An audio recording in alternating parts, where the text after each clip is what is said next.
नेपाल का रुपया नहीं गिरता है, बांग्लादेश की करेंसी नहीं गिरती है, पाकिस्तान की करेंसी नहीं गिरती, श्रीलंका की करेंसी नहीं गिरती। क्या कारण है हिंदुस्तान का रुपया पतला होता जा रहा है?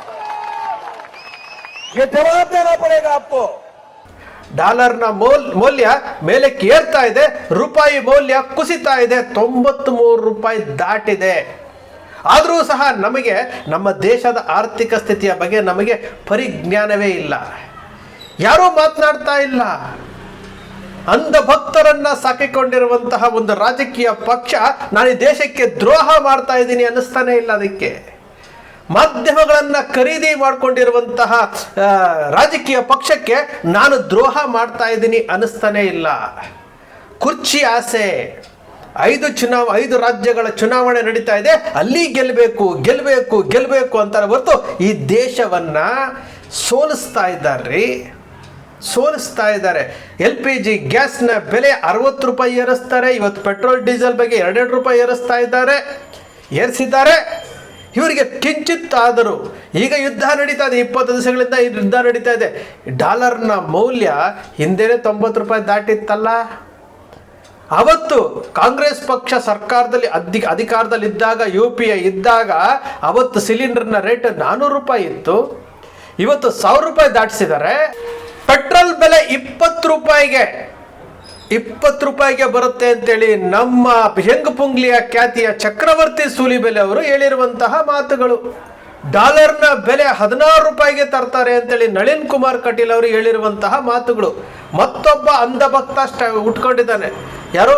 ಯೋಗಿ ಆದಿತ್ಯನಾಥ್ ಪ್ರಧಾನಮಂತ್ರಿ ಆದರೆ 15 ರೂಪಾಯಿಗೆ ಡಾಲರ್ನ ಬೆಲೆಯನ್ನು ಇಳಿಸ್ತಾರಂತೆ. ಇಂತಹ ಅಂಧಭಕ್ತರು ಸಿಕ್ಕಾಪಟ್ಟೆ ಇದ್ದಾರೆ. 2014ರಿಂದ ಸಿಕ್ಕಾಪಟ್ಟೆ ಇದ್ದಾರೆ.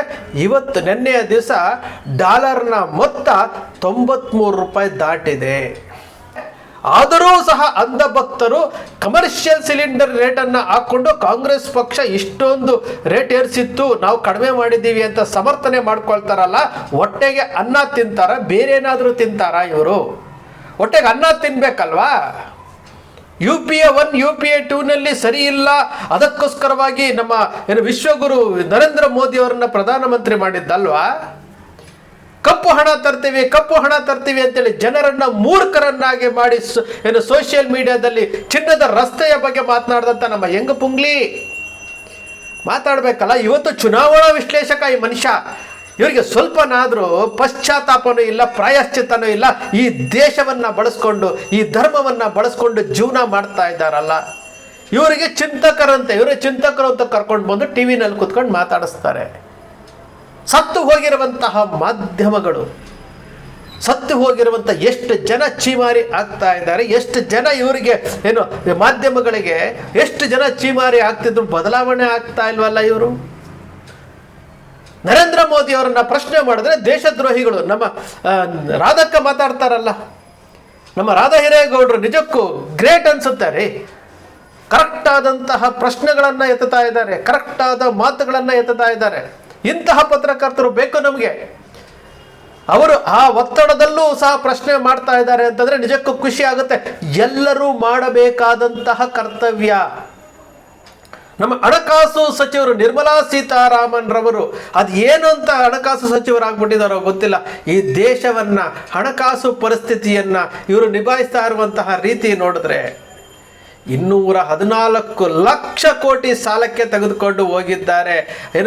ಅಷ್ಟೂ ಜನ ಪ್ರಧಾನಮಂತ್ರಿಗಳು 2014ರವರೆಗೂ 55 ಲಕ್ಷ ಕೋಟಿ ಸಾಲ ಮಾಡಿದರೆ ಇವರು ಒಬ್ಬರೇ 214 ಲಕ್ಷ ಕೋಟಿ ರೂಪಾಯಿ ಸಾಲವನ್ನು ಮಾಡಿದಾರಲ್ಲ. ಒಬ್ಬೊಬ್ಬರ ತಲೆ ಮೇಲೆ 5 ರಿಂದ 6 ಲಕ್ಷ ರೂಪಾಯಿ ಸಾಲವನ್ನು ಹೊರಿಸ್ತಾ ಇದ್ದಾರಲ್ರಿ. ನಮಗೆ ಒಂದು ಸ್ವಲ್ಪನಾದರೂ ಜವಾಬ್ದಾರಿ ಅನ್ನೋದಿದೆಯಾ? ಅವರನ್ನು ನೋಡಿಕೊಂಡು ರಾಜ್ಯ ಸರ್ಕಾರಗಳು, ಸಿದ್ದರಾಮಯ್ಯನವರು 1.5 ಲಕ್ಷ ಕೋಟಿ ಸಾಲ ಮಾಡಿದ್ದಾರೆ. ಅವರು ಸಹ 7.8 ಲಕ್ಷ ಕೋಟಿ ಸಾಲ ಮಾಡ್ಕೊಂಡಿದ್ದಾರೆ. ತಮಿಳುನಾಡು ಸಾಲ ಮಾಡ್ತದೆ, ಬಿಹಾರ ಸಾಲ ಮಾಡ್ತಾ ಇದೆ. ಸಾಲ ಮಾಡಿ ಮಾಡಿ ಮಾಡಿ ಈ ದೇಶವನ್ನು ಯಾವ ಹಂತಕ್ಕೆ ತೆಗೆದುಕೊಂಡು ಹೋಗ್ತಾ ಇದ್ದಾರೆ? ಪ್ರಶ್ನೆ ಮಾಡುವಂತಹ ಶಕ್ತಿ ಕಳ್ಕೊಂಡಿರುವಂತಹ ಭಾರತೀಯರು, 145 ಕೋಟಿ ಜನಸಂಖ್ಯೆ ಇರುವಂತಹ ಭಾರತ ಇವತ್ತು ಬಡತನದಲ್ಲಿದೆ ರೀ. 80 ಕೋಟಿ ಜನ BPL ಕಾರ್ಡ್ ಹೋಲ್ಡರು. ಅವರಿಗೆ ಉಚಿತವಾಗಿ ಅಕ್ಕಿ ಕೊಡ್ತಾ ಇದ್ದೀವಿ ಅಂತಂದರೆ ಈ ದೇಶದ ಪರಿಸ್ಥಿತಿ ಹೇಗಿದೆ? ಈ ದೇಶದ ಪರಿಸ್ಥಿತಿ ಯಾವ ಹಂತಕ್ಕೆ ಹೋಗಿದೆ ಪ್ರಶ್ನೆ ಮಾಡ್ರಿ. 10 ಜನನಾದರೂ ಕೇಳಿಸ್ಕೊಳ್ಳಿ, ಪ್ರಶ್ನೆ ಮಾಡಿ ಅಂತ ಕೇಳುವಂಥದ್ದು ಅಸಹ್ಯ ಆಗುತ್ತೆ, ಅಸಹ್ಯ ಆಗುತ್ತೆ. ವಿದೇಶಗಳಲ್ಲಿ ನಮ್ಮ ದೇಶದ ಪ್ರಧಾನಮಂತ್ರಿಯನ್ನ ಟ್ರೋಲ್ ಮಾಡ್ತಾ ಇದ್ದಾರೆ, ವಿಶ್ವಗುರು ಜಗದ್ಗುರು ಅಂತೇಳಿ ಬೆನ್ನು ತಟ್ಕೊಳ್ತಾ ಇದ್ದಾರೆ. ಇವರ ಭಾಷಣಗಳು ಟ್ರೋಲ್ ಆಗುತ್ತೆ, ಇವರು ವಿಸಿಟ್ ಕೊಟ್ಟಾಗ ನಡ್ಕೊಳ್ಳುವಂಥ ನಡವಳಿಕೆಗಳು ಟ್ರೋಲ್ ಆಗುತ್ತೆ. ನಮ್ಮ ದೇಶದಲ್ಲಿ ಗಟಾರ್ ಗ್ಯಾಸಿನ ಬಗ್ಗೆ ಟ್ರೋಲ್ ಆಗುತ್ತೆ. ಆದರೂ ಸಹ ನಮಗೆ ಸ್ವಲ್ಪನೂ ಪರಿಜ್ಞಾನ ಇಲ್ಲ. ಚುನಾವಣಾ ಭಾಷಣಗಳಲ್ಲಿ ನಮ್ಮ ಬೆನ್ನನ್ನು ತಾವೇ ತಟ್ಕೊಳ್ತಾ ಇದ್ದೀವಿ. 93 ರೂಪಾಯಿ ದಾಟಿರುವಂತಹ ಡಾಲರ್ 100 ಆಗ್ದ ತಕ್ಷಣ ಸಂಭ್ರಮಾಚರಣೆ ಮಾಡ್ತಾರೆ. ಇದು ನಮ್ಮ ದೇಶದ ಇವತ್ತಿನ ದಯನೀಯ ಸ್ಥಿತಿ. ಮಾತಾಡ್ರಿ ಮೀಡಿಯಾಗಳೇ, ಮಾತಾಡಿ, ಜೋರಾಗಿ ಮಾತಾಡಿ, ಪ್ರಶ್ನೆ ಕೇಳ್ರಿ. ನಿಮ್ಮ ಹಕ್ಕುಗಳನ್ನು, ನಿಮಗೆ ಕೊಟ್ಟಿರುವಂತಹ ಹಕ್ಕುಗಳನ್ನು ಚಲಾಯಿಸಿ. ಯಾರೋ ಒಬ್ಬರು ಮಾತಾಡೋದಲ್ಲ, ಎಲ್ಲ ಮಾಧ್ಯಮಗಳು ನಿಂತ್ಕೊಂಡು ಪ್ರಶ್ನೆ ಮಾಡ್ರಿ. ಸಂತೋಷ್ ಲಾಡ್ ಹೇಳ್ತಾ ಇದ್ದಾರಲ್ಲ, ಕಾಂಗ್ರೆಸ್ ಪಕ್ಷದ ಸಂತೋಷ್ ಲಾಡ್ ಹೇಳ್ತಾ ಇದ್ದಾರಲ್ಲ, ಒಬ್ಬ ರಾಜಕಾರಣಿ ಹೇಳ್ತಾ ಇರುವಂತಹ ವಿಚಾರಗಳು ಸರಿ ಇದೆಯಲ್ಲ? ಅದು ಸಂತೋಷ್ ಲಾಡು ಕಾಂಗ್ರೆಸ್ ಪಕ್ಷದ ಕಾರ್ಮಿಕ ಸಚಿವರಾಗಿದ್ಕೊಂಡು ಹೇಳ್ತಾ ಇದ್ದಾರೆ, ನೀವು ಪ್ರಶ್ನೆ ಮಾಡ್ರಿ ಅಂತ ಹೇಳ್ತಾ ಇದ್ದಾರೆ. ನೀವು ಪ್ರಶ್ನೆ ಮಾಡೋದಕ್ಕೆ ರೆಡಿ ಇಲ್ಲ. ಅದಕ್ಕೋಸ್ಕರ ದೇಶ ಇವತ್ತು ಅಧೋಗತಿಯತ್ತ ಹೋಗ್ತಾ ಇದೆ. ಈ ದೇಶ ಇವತ್ತು ವಿನಾಶಕ್ಕೆ ಹೋಗ್ತಾ ಇದೆ ಅಂದರೆ ಅದಕ್ಕೆ ಮೂಲ ಕಾರಣ ನೀವುಗಳೇ ಜವಾಬ್ದಾರರಾಗ್ತೀರಿ. ನೀವುಗಳೇ ಜವಾಬ್ದಾರರಾಗ್ತಾ ಇದ್ದೀರಿ. ಎಲ್ಲಿಯವರೆಗೂ ನೀವು ಪ್ರಧಾನಮಂತ್ರಿಯನ್ನ ರೋಡ್ನಲ್ಲಿ ನಿಲ್ಲಿಸ್ಕೊಂಡು ಪ್ರಶ್ನೆ ಕೇಳುವಂತಹ ಹಕ್ಕು ನಿಮಗಿದೆ. ಕೇಳುವಂತಹ ಹಕ್ಕು ನಿಮಗೆ ಇರೋದ್ರಿಂದಲೇ ನಿಮಗೆ ಹೇಳ್ತಾ ಇರುವಂಥದ್ದು, ನೀವು ಪ್ರಶ್ನೆ ಕೇಳಿ ಅಂತೇಳಿ. ನಿಮ್ಮನ್ನು ನೀವು ಮಾಡ್ಕೊಳ್ಳೋದು, ನಿಮ್ಮ ನೈತಿಕತೆ ಮೌಲ್ಯಗಳನ್ನು ಹರಾಜಿಗಿಟ್ಕೊಳ್ಳೋದು ನಿಮಗೆ ನೀವು ಮಾಡ್ಕೊಳ್ತಾ ಇರುವಂತಹ ದ್ರೋಹ. ಎಲ್ಲಿದ್ದಾರೆ? ಇವರೇ ಹೇಳಿದ್ದಂತಹ ಕಪ್ಪು ಹಣ 100 ದಿವಸದಲ್ಲಿ ತರ್ತೀವಿ, ಒಬ್ಬೊಬ್ಬರಿಗೆ 15ರಿಂದ 20 ಲಕ್ಷ ರೂಪಾಯಿ ಹಾಕುವಂಥ ಹಣ ಇದೆ ಅಂತ ಹೇಳ್ತಾರೆ. ಮತ್ತೊಂದು ಚಾನೆಲ್ನಲ್ಲಿ ಏನೋ ಒಂದು ಮಾರುತಿ ವ್ಯಾನು, ಪ್ರತಿಯೊಬ್ಬರಿಗೂ ಮಾರುತಿ ಕಾರ್ ಕೊಡುವಷ್ಟು ಹಣ ಇದೆ ಅಂತ ಹೇಳ್ತಾರೆ. ನಮ್ಮ ಚಕ್ರವರ್ತಿ ಸೂಲಿಬೆಲೆ ಏನು ವಿದೇಶದಲ್ಲಿರುವಂತಹ ಹಣವನ್ನು ನಮ್ಮ ರಸ್ತೆಗಳಲ್ಲಿ ಚಿನ್ನದ ರಸ್ತೆ, ಹೈವೇ ರಸ್ತೆಗಳಿಗೆ ಚಿನ್ನದ ರಸ್ತೆ, ಮನೆಯಿಂದ ಮುಖ್ಯ ರಸ್ತೆಗೆ ಬರುವಂಥ ಚಿನ್ನದ ರಸ್ತೆ ಹಾಕುವಂತಹ ಅಷ್ಟು ಹಣ ಇದೆ ಅಂತ ಹೇಳಿದ್ರೆ ಎಲ್ಲಿ ಹೋಯ್ತು ಎಲ್ಲ? ಈ ರೀತಿ ಸುಳ್ಳು ಹೇಳ್ಬೇಕಾ? ಈ ರೀತಿ ಸುಳ್ಳು ಹೇಳಿ ಜನರಿಗೆ ಮೋಸ ಮಾಡಬೇಕಾ? ಎಲ್ಲಿವರೆಗೂ ಮಾಡ್ತೀರಿ? ಇದು ನಮ್ಮ ದೇಶ ಇವತ್ತು ಏನು ಅಂಧ ಭಕ್ತರಿಂದ ಕೂಡ್ಕೊಂಡಿದೆ. ಅಂಧ ಭಕ್ತರು ಏನು ಹೊಸ ಕಥೆಗಳನ್ನು ಸೃಷ್ಟಿ ಮಾಡ್ತಾರೆ, ಜನರನ್ನು ಮೂರ್ಖರನ್ನಾಗಿ ಮಾಡ್ತಾ ಇದ್ದಾರೆ. ಈ ವಿಚಾರಗಳ ಬಗ್ಗೆ ನಮಗೆ ಅರಿವೇ ಇಲ್ಲ. ಈ ವಿಚಾರಗಳ ಬಗ್ಗೆ ನಾವು ತಿಳ್ಕೊಳ್ಳುವಂಥ ಗೋಜಿಗೆ ಹೋಗ್ತಾ ಇಲ್ಲ. 93 ರೂಪಾಯಿ ಹೋಗಿರುವಂಥದ್ದು 100 ರೂಪಾಯಿ ಆಗೋದಕ್ಕೇನು ಕಷ್ಟ ಅಲ್ಲ ಏನು? ಇದು LPG ಗ್ಯಾಸ್ 60 ರೂಪಾಯಿ ಜಾಸ್ತಿ ಮಾಡಿರೋದು 100 ರೂಪಾಯಿ ಜಾಸ್ತಿ ಮಾಡೋದೇಂತ ಜಾಸ್ತಿ ದೂರ ಇಲ್ಲ. ಎಲ್ಲದಕ್ಕೂ ಹೇಳ್ತಾರೆ ಕೊಲ್ಲಿ ಯುದ್ಧಗಳು ಅಂತೇಳಿ.